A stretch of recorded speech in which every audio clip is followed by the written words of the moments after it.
Great one.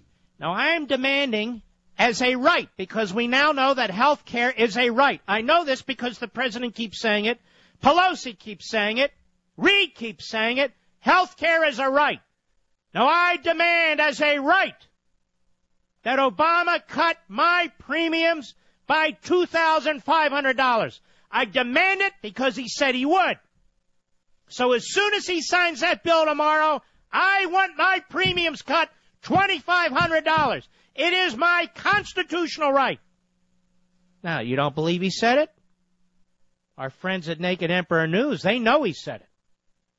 He said it over and over. Now, he played $2,500, an average of $2,500, up to $20,000.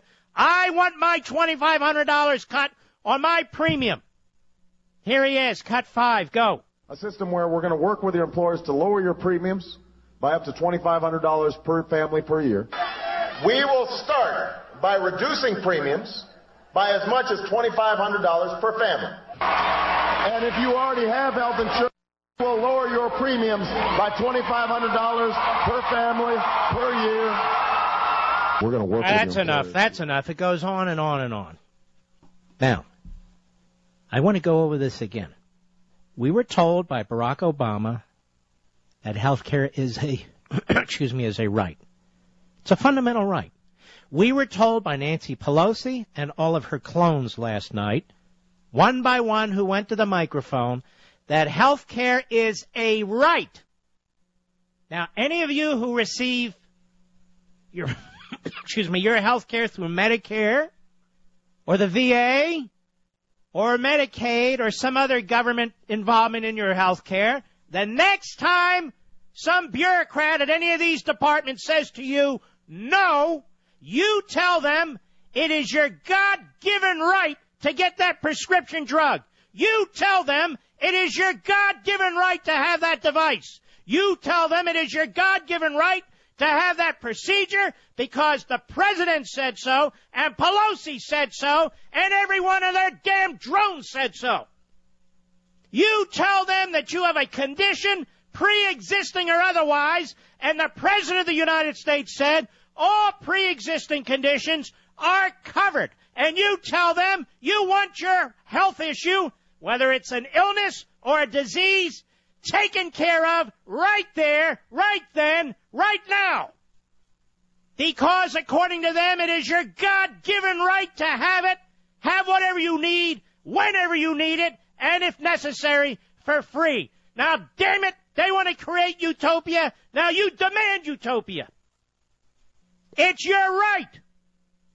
Now I demand, as a matter of right, that my premiums be cut by $2,500. I am both an employer and a policyholder. I've got people on my staff who earn far less than $200,000 a year, and I demand that the president lower their premiums by $2,500 a person. He said he would. Now, damn it, do it. Let us hold their feet to the fire. Let us insist. When they say that they're going to create utopia, let's put them to the test right now. Because, ladies and gentlemen, they are frauds. They are complete and utter frauds, and we have to hold them to their utterly irresponsible, out-of-control promises and rhetoric. Now let's hold them to it. Now I want utopia. They promised it, and I want it. And I want it now. And when I go to the pharmacy, I have a right to it. I want utopia. When I go to the doctor, I have a right to it. I want utopia. When I go in the emergency room, I have a right to it. I want utopia, damn it.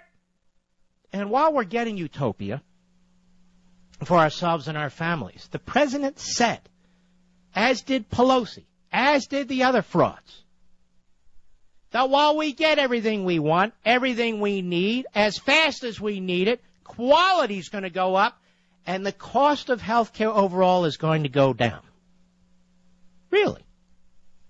As a matter of fact, they said this is a deficit cutter. Then we should not vote 1 penny in Congress. You folks in Congress should not vote 1 penny over $940 billion. They said this would cost $940 billion over 10 years when we know damn well it's $2.4 trillion. But they said 940, then 940 it is. Not 1 damn penny more. $940 billion. That's the cost of utopia. Period. Now, we know that's a fraud, and we know it's a lie, but they told us yesterday and every day before, $940 billion. That's the figure. Good. That's the price of utopia. Now, let's keep an eye on this. Let's see what happens. Now, you people have rights. The president said you have rights. The Congress said you have rights. Now assert them. Demand them. And if you can't get them, complain to your congressman and complain to the president. What's wrong with that? You have a right, a God-given and constitutional right to whatever you want, to whatever you need. And you have a right to it in time so that it actually has a positive effect on your health. Now, the First Lady keeps talking about preventive care. And I heard this talked about in this debate, too. Preventive care. We've got all this money for preventive care? What's preventive care? What does that mean? What does that mean? I don't know what that means. I guess it means you get to have more visits to the primary doctor or to an internist or whatever. I don't know what that means. But whatever it means, you have a right to it, so demand it. The First Lady and the others say you should be eating healthy food. Okay, then I demand healthy food. And I demand it be provided for me, because healthy food is a right, too. These are all rights, ladies and gentlemen. Healthy food is a right.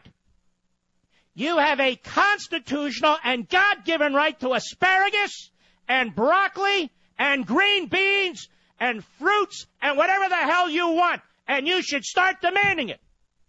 And demand it from your member of Congress. Demand it from the White House. They say you have a right to it. Now you demand your rights be instituted. We want this utopia, and we want it right now. They told us that we could have this. Oh, one other thing. The president said that unemployment would go down after he wrecked our financial system. He said it. He said it wouldn't go above 8%. Well, I have a recent Gallup review here of the statistical information of real human beings, and they conclude that unemployment and underemployment is at 20%. 20%? Does that sound like 8% to you? Now, the president said that unemployment would not go above 8%. His goose-stepping Democrats in Congress went right along with him. They gave speech after speech just like they did yesterday. And they said, you have a right to a good job. You have a right to a good job. Now, you call your congressman, and you call the White House, and you tell them if you don't have a job, that you have a right to a job, and you want that job right now. They said it's a right. They said it's a right. Now we want our rights enforced. We demand jobs for everybody who wants one and doesn't have one. A good job. A good paying job. We demand it because it's our right. And if we don't get it, then what kind of a country have we become, right? Now, I heard last night one left-wing Democrat after another smash-mouthing his country or her country. I didn't know it was the same country I was listening to. Soup Kitchen America. Soup Kitchen America. Where nobody can get health insurance. Nobody gets medical treatment. Nobody gets surgery when they need it. Nobody gets medicines when they need it. The whole damn system is in chaos. There is anarchy in the streets. People lying in the gutters. They can't get health care. They can't get procedures. Dead bodies. The flies are all over the place. If you listen to the Democrats in the House of Representatives, they paint a picture of horror. You would have thought we were in Zimbabwe when they were done. Is that how you view your America? Do you think this is one of the worst places on the face of the earth, or one of the best? I looked at those people and I thought to myself, you disgust me. Anything for power. Anything for self-promotion.